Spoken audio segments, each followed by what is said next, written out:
In this video, I'm going to show you how to turn off sensitive content setting on X or Twitter, okay? Let's get started without wasting so much time. As usual, we don't waste time, we just dive right into the content. Okay, once you are logged into your Twitter or X using iPhone or Android, click on your profile picture to the left.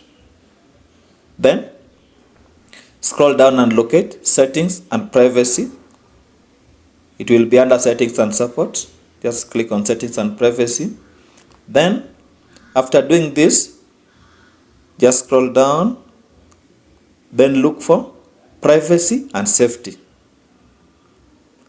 Then, under Privacy and Safety, you will see various options when you have navigated to the section. Now, what we are interested in here is the content you see.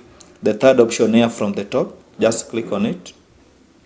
Then you will see three options: Explore Settings, Search Settings, and Sensitive Media.